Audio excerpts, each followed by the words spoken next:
ರಣರಣ ಮಂಡ್ಯ ಲೋಕಸಭಾ ಅಖಾಡ ಮೈತ್ರಿ ಟಿಕೆಟ್ ಗಿಟ್ಟಿಸಿಕೊಳ್ಳೋದಕ್ಕೆ ಸಂಸದೆ ಸುಮಲತಾ ಪಟ್ಟು ಹಿಡಿದಿದ್ದಾರೆ. ಮಂಡ್ಯ ಲೋಕಸಭಾ ಅಖಾಡ ಕಾವೇರ್ತಾ ಇದೆ. ಮೈತ್ರಿ ಟಿಕೆಟ್ ಗಿಟ್ಟಿಸಿಕೊಳ್ಳೋದಕ್ಕೆ ಸಂಸದೆ ಸುಮಲತಾ ಪಟ್ಟು ಹಿಡಿದಿದ್ದಾರೆ. ಹಿತೈಷಿಗಳು ಬೆಂಬಲಿಗರ ಜೊತೆ ಸುಮಲತಾ ಹೈ ವೋಲ್ಟೇಜ್ ಸಭೆ ನಡೆಸಿದರು. ಬೆಂಗಳೂರಿನ ನಿವಾಸದಲ್ಲಿ ಸಂಸದೆ ಸುಮಲತಾ ಸಭೆ ನಡೆಸಿದ್ರು. ಟಿಕೆಟ್ಗಾಗಿ ಇನ್ನಿಲ್ಲದ ಕಸರತ್ತು ನಡೀತಾ ಇದೆ. ಮಂಡ್ಯ ಲೋಕಸಭಾ ಅಖಾಡ ಕಾವೇರ್ತಾ ಇದೆ. ಶತಾಯ ಗತಾಯ ಬಿಜೆಪಿ ಟಿಕೆಟ್ ಪಡಿಲೇಬೇಕು ಅಂತ ಪಟ್ಟು ಹಿಡಿದಿದ್ದಾರೆ.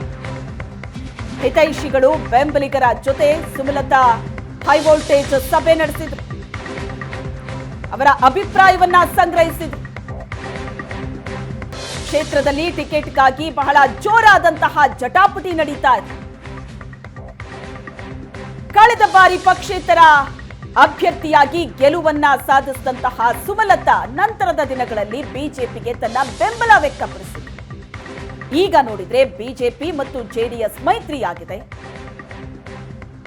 ಮಂಡ್ಯ ಕ್ಷೇತ್ರದಿಂದಲೇ ನನ್ನ ಸ್ಪರ್ಧೆ ಅಂತ ಈಗಾಗಲೇ ಖಡಾಖಂಡಿತವಾಗಿ ಸುಮಲತಾ ಹೇಳಿದ್ದಾರೆ. ಆದರೆ ಅದರ ಕುರಿತಂತೆ ಅಭಿಪ್ರಾಯವನ್ನ ಸಂಗ್ರಹಿಸೋದಕ್ಕೆ ಹಿತೈಷಿಗಳು ಮತ್ತು ಬೆಂಬಲಿಗರ ಜೊತೆ ಸಭೆ ನಡೆಸಿದ್ರು. ಬೆಂಗಳೂರಿನ ನಿವಾಸದಲ್ಲಿ ಪಕ್ಷೇತರ ಸ್ಪರ್ಧೆ ಬೇಡವೇ ಬೇಡ ಅಂತ ಹಲವು ಮುಖಂಡರು ಈ ಸಭೆಯಲ್ಲಿ ಸಲಹೆ ಕೊಟ್ಟಿದ್ದಾರಂತೆ. ಈ ಬಗ್ಗೆ ಹೆಚ್ಚಿನ ಡೀಟೇಲ್ಸ್ ಅನ್ನ ಕೊಡ್ತಾರೆ ನಮ್ಮ ಪ್ರತಿನಿಧಿ ನಂದನ್. ಈಗ ಸಂಪರ್ಕದಲ್ಲಿದ್ದಾರೆ ನಂದನ್. ಮಂಡ್ಯ ಲೋಕಸಭಾ ಅಖಾಡ ದಿನದಿಂದ ದಿನಕ್ಕೆ ಸಾಕಷ್ಟು ಕಾವೇರ್ತಾ ಇದೆ. ಟಿಕೆಟ್ಗಾಗಿ ಪೈಪೋಟಿ ನಡೀತಾ ಇದೆ. ಮತ್ತೊಂದು ಕಡೆ ಸುಮಲತಾ ನಾನು ಯಾವುದೇ ಕಾರಣಕ್ಕೂ ಮಂಡ್ಯ ಕ್ಷೇತ್ರವನ್ನ ಬಿಟ್ಟು ಹೋಗೋದಿಲ್ಲ ಅಂತ ಪಟ್ಟು ಹಿಡಿದಿದ್ದಾರೆ. ಈಗ ಕಳೆದ ಬಾರಿ ಬಹಳ ಜೋರಾದಂತಹ ಟಕ್ಕರ್ ಕೊಟ್ಟಿದ್ರು ಸುಮಲತಾ ಜೆಡಿಎಸ್ಗೆ. ಈ ಬಾರಿ ನೋಡಿದ್ರೆ ಬಿಜೆಪಿ ಜೆಡಿಎಸ್ ಮೈತ್ರಿ ಆಗಿದೆ. ಹಾಗಾಗಿ ಟಿಕೆಟ್ ಬೇಕು ಅನ್ನೋ ಹಠ ಇದೆ. ಆದರೆ ಟಿಕೆಟ್ ಸಿಗತ್ತಾ ಇಲ್ವಾ? ಏನೇ ಆದ್ರೂ ಸಹ ಬಿಜೆಪಿಯಿಂದಲೇ ಟಿಕೆಟ್ಗೆ ಪ್ರಯತ್ನ ಮಾಡಿ ಅಂತಲೂ ಕೂಡ ಸಲಹೆ ಕೊಟ್ಟಿದ್ದಾರಂತೆ ಅವರ ಬೆಂಬಲಿಗರು. ಸೊ ಏನಾಯ್ತು ನಿನ್ನೆ ಸಭೆಯಲ್ಲಿ ಹಾಗಾದ್ರೆ? ಶ್ವೇತಾ, ಮಂಡ್ಯ ಕ್ಷೇತ್ರದಲ್ಲಿ ಮೈತ್ರಿ ಪಕ್ಷಗಳ ನಡುವೆ ಟಿಕೆಟ್ ವಾರ್ ಏರ್ಪಟ್ಟಿದೆ. ಅದರಲ್ಲೂ ಕೂಡ ಜೆಡಿಎಸ್ ಭದ್ರಕೋಟೆಯಲ್ಲಿ ಬಿಜೆಪಿ ಟಿಕೆಟ್ಗಾಗಿ ಸುಮಲತಾ ಕೂಡ ಪಟ್ಟು ಹಿಡಿದಿದ್ದಾರೆ. ಯಾವಾಗ ಜೆಡಿಎಸ್ ಇತ್ತೀಚೆಗೆ ಆಕ್ಟಿವ್ ಆಗ್ತಾ ಇದೆಯೋ ಇದರಿಂದಾಗಿ ಸುಮಲತಾ ಕೂಡ ಇದೀಗ ಒಂದು ಮಹತ್ವದ ಸಭೆಯನ್ನ ನಿನ್ನೆ ತಮ್ಮ ಬೆಂಗಳೂರಿನ ನಿವಾಸದಲ್ಲಿ ನಡೆಸಿರ್ತಕ್ಕಂಥದ್ದು. ಅಲ್ಲಿ ತಮ್ಮ ಹಿತೈಷಿಗಳು ಬೆಂಬಲಿಗರ ಜೊತೆ ಒಂದು ಚರ್ಚೆಯನ್ನು ನಡೆಸಿ ಅಭಿಪ್ರಾಯವನ್ನು ಕೂಡ ಸಂಗ್ರಹವನ್ನ ಮಾಡಿರ್ತಕ್ಕಂಥದ್ದು. ಅಂದ್ರೆ ಇಡೀ ಸಭೆಯಲ್ಲಿ ಚರ್ಚೆ ಆಗಿರ್ತಕ್ಕಂಥದ್ದು. ಅಂದ್ರೆ ಕಳೆದ ಬಾರಿಯ ವಾತಾವರಣ ಈ ಬಾರಿ ಮಂಡ್ಯದಲ್ಲಿ ಇಲ್ಲ. ಅಂದ್ರೆ ಕಳೆದ ಬಾರಿ ಪಕ್ಷೇತರವಾಗಿ ಸ್ಪರ್ಶಿಸಿದ್ರು. ಪಕ್ಷೇತರವಾಗಿ ಅವರಿಗೆ ಬೆಂಬಲ ಸಿಕ್ಕಿತ್ತು, ಅನುಕಂಪ ಇತ್ತು. ಅಂದ್ರೆ ಪಕ್ಷಾತೀತವಾಗಿ ನಾಯಕರು ಅವ್ರ ಬೆನ್ನಿಂದ ನಿಂತಿದ್ರು.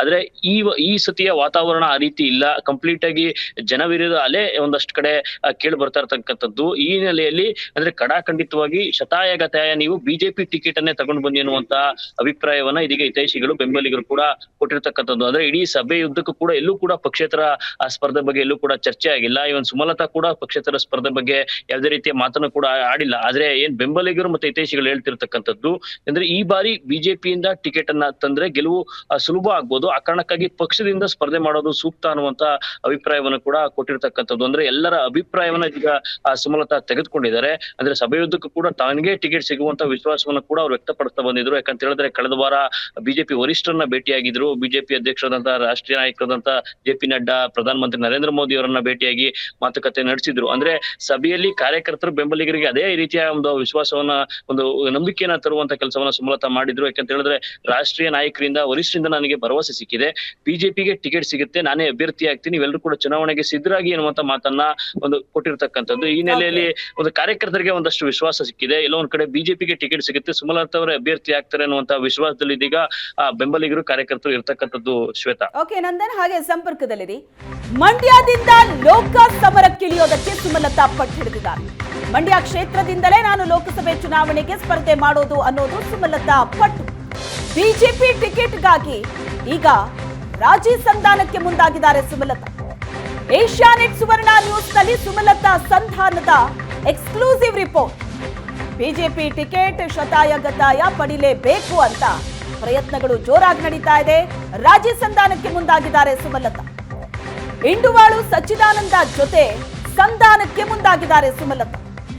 ದರ್ಶನ್, ರಾಕ್ಲೈನ್ ವೆಂಕಟೇಶ್ ನೇತೃತ್ವದಲ್ಲಿ ಸುಮಲತಾ ಸಚ್ಚಿದಾನಂದ ಸಂಧಾನ. ಮನಸ್ತಾಪದಿಂದ ಸಚ್ಚಿದಾನಂದ ಸಭೆಗೆ ಬರೋದಕ್ಕೆ ಹಿಂದೇಟು ಹಾಕಿದ್ರು. ದರ್ಶನ್ ಮನವಿ ಮಾಡಿದ ನಂತರ ಸಚ್ಚಿದಾನಂದ ಮಾತುಕತೆಗೆ ಆಗಮಿಸಿದ್ದಾರೆ. ಮಾತುಕತೆ ಸಂದರ್ಭದಲ್ಲಿ ಸುಮಲತಾಗೆ ಸ್ಪಷ್ಟವಾದಂತಹ ಸಂದೇಶ ಕೊಟ್ಟಿದ್ದಾರೆ ಸಚ್ಚಿದಾನಂದ. ಏನಂತ? ಮೈತ್ರಿ ಟಿಕೆಟ್ ಪಡೆದ್ರಷ್ಟೇ ನಾನು ನಿಮಗೆ ಬೆಂಬಲ ಕೊಡ್ತೀನಿ ಅಂತ. ಬಿಜೆಪಿ ಟಿಕೆಟ್ ಸಿಕ್ಕರೆ ಕಳೆದ ಬಾರಿಯಂತೆ ಬೆನ್ನಿಗೆ ನಿಂತು ಪ್ರಚಾರ ಮಾಡ್ತೀನಿ. ಪಕ್ಷೇತರರಾಗಿ ನೀವು ಸ್ಪರ್ಧಿಸಿದ್ರೆ ನಿಮಗೆ ನನ್ನ ಬೆಂಬಲ ಇಲ್ಲ ಅಂತ ಖಡಕ್ ಪ್ರತಿಕ್ರಿಯೆ ಕೊಟ್ಟಿದ್ದಾರೆ. ಕಡ್ಡಿ ತುಂಡು ಮಾಡದಂತೆ ಸುಮಲತಾಗೆ ಉತ್ತರಿಸಿದ್ದಾರೆ ಇಂಡುವಾಳು ಸಚ್ಚಿದಾನಂದ. ಬಿಜೆಪಿ ಟಿಕೆಟ್ಗಾಗಿ ನಡೆದಂತ ರಾಜಿ ಸಂಧಾನ. ಈ ಬಗ್ಗೆ ಹೆಚ್ಚಿನ ಡೀಟೇಲ್ಸ್ ಕೊಡ್ತಾರೆ ನಮ್ಮ ಪ್ರತಿನಿಧಿ ನಂದನ್. ಟಿಕೆಟ್ಗಾಗಿ ಬಹಳ ಜೋರಾದಂತಹ ಪ್ರಯತ್ನ ನಡೀತಾ ಇದೆ. ಮತ್ತೊಂದು ಕಡೆ ಬೇಸರಗೊಂಡವರನ್ನ ಸಮಾಧಾನ ಪಡಿಸುವಂತಹ ಕೆಲಸ ಕೂಡ ಆಗ್ತಾ ಇದೆ. ಇಂಡುವಾಳು ಸಚ್ಚಿದಾನಂದ ಜೊತೆ ನಡೆದಂತಹ ಸಂಧಾನ ಬಹಳ ಖಡಕ್ ಆಗಿ ರಿಯಾಕ್ಷನ್ ಕೊಟ್ಟಿದ್ದಾರಂತೆ. ಶ್ವೇತಾ, ಖಂಡಿತವಾಗ್ಲು ಕಳೆದ ಲೋಕಸಭಾ ಚುನಾವಣೆಯಲ್ಲಿ ಒಂದು ಮುನ್ನೆಲೆಯಲ್ಲಿ ನಿಂತು ಸುಮಲತಾ ಪರವಾಗಿ ಎಲೆಕ್ಷನ್ ಮಾಡಿದಂತವರು ಇಂಡುವಾಳು ಸಚ್ಚಿದಾನಂದ. ಅಂದ್ರೆ ಈ ಕಳೆದ ಏನು MLA ಎಲೆಕ್ಷನ್ ನಡೀತು, ಅದಾದ ಬಳಿಕ ಸುಮಲತಾ ಅವರಿಂದ ಒಂದಷ್ಟು ಅಂತರವನ್ನ ಕಾಯ್ದುಕೊಂಡಿದ್ರು. ಯಾವುದೇ ರೀತಿಯ ವೇದಿಕೆಗಳಲ್ಲಿ ಕಾರ್ಯಕ್ರಮಗಳ ಜೊತೆಯಾಗಿ ಕಾಣಿಸ್ಕೊಳ್ಳದೆ ಬಹಿರಂಗ ಅಸಮಾಧಾನವನ್ನ ಮುನಿಸನ್ನ ಹೊರ ಹಾಕ್ತಾ ಇದ್ರು. ಆದ್ರೆ ನಿನ್ನೆ ಏನ್ ಸುಮಲತಾ ಅವರ ನಿವಾಸದಲ್ಲಿ ಒಂದು ಮಹತ್ವದ ಸಭೆ ನಡೀತು. ಆ ಸಭೆಗೆ ಹೋಗ್ತಾರಾ ಇಲ್ವಾ ಅಂತ ಸಾಕಷ್ಟು ಪ್ರಶ್ನೆಗಳು ಕೂಡ ಇತ್ತು. ಸುಮಲತಾ ಅವರು ಕೂಡ ಇದೀಗ ನಟ ದರ್ಶನ್ ಮುಖಾಂತರ ಅವರನ್ನ ರಾಜಿ ಸಂಧಾನವನ್ನು ಕೂಡ ಮಾಡಿರ್ತಕ್ಕಂಥದ್ದು. ಆ ಮೂಲಕ ದರ್ಶನ್ ಮೂಲಕ ಒತ್ತಡವನ್ನು ಹಾಕಿಸಿ ಸಭೆಗೂ ಕೂಡ ಸಚ್ಚಿದಾನಂದ ಬರುವಂತೆ ಮಾಡಿದ್ರು. ಯಾಕಂತ ಹೇಳಿದ್ರೆ ಸಚ್ಚಿದಾನಂದ ಬಿಜೆಪಿ ಪಕ್ಷದಿಂದ ಬಹಳಷ್ಟು ಉತ್ತಮವಾದಂತ ಮತವನ್ನ ಪಡ್ಕೊಂಡಿದ್ದಾರೆ. ಒಂದು ರೀತಿ ಶಕ್ತಿಯಾಗಿ ಚುನಾವಣೆಯಲ್ಲಿ ದುಡಿದಂತವ್ರು.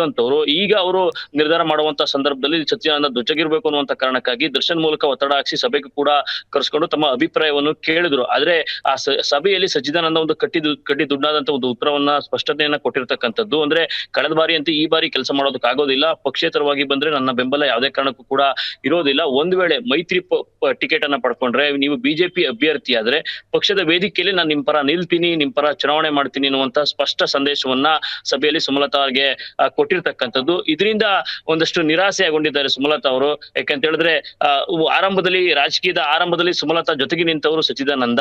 ಈ ಬಾರಿ ಕೂಡ ನಾನು ಯಾವುದೇ ನಿರ್ಧಾರ ತಗೊಂಡು ಸಚ್ಚಿದಾನಂದ ಜೊತೆಗಿರ್ತಾರೆ ಅನ್ನುವಂತಹ ನಿರೀಕ್ಷೆಯಲ್ಲಿ ಸುಮಲತಾ ಇದ್ರು. ಆದ್ರೆ ನಿನ್ನೆ ನಡೆದಂತಹ ಸಭೆಯಲ್ಲಿ ಸಚ್ಚಿದಾನಂದ ಒಂದು ಸ್ಪಷ್ಟ ಉತ್ತರವನ್ನ ಕೊಟ್ಟಿರ್ತಕ್ಕಂಥದ್ದು. ಮೈತ್ರಿ ಟಿಕೆಟ್ ಪಡೆದುಕೊಂಡು ಬಂದಷ್ಟೇ ನಾನು ನಿಮ್ಗೆ ಬೆಂಬಲ ಕೊಡ್ತೀವಿ ಅನ್ನುವಂತ ಮಾತನ್ನ ಹೇಳಿ ಬಂದಿರತಕ್ಕಂಥದ್ದು. Shweta, yes, thank you Nandan ನಿಮ್ಮೆಲ್ಲ ಡೀಟೇಲ್ಸ್ಗೆ.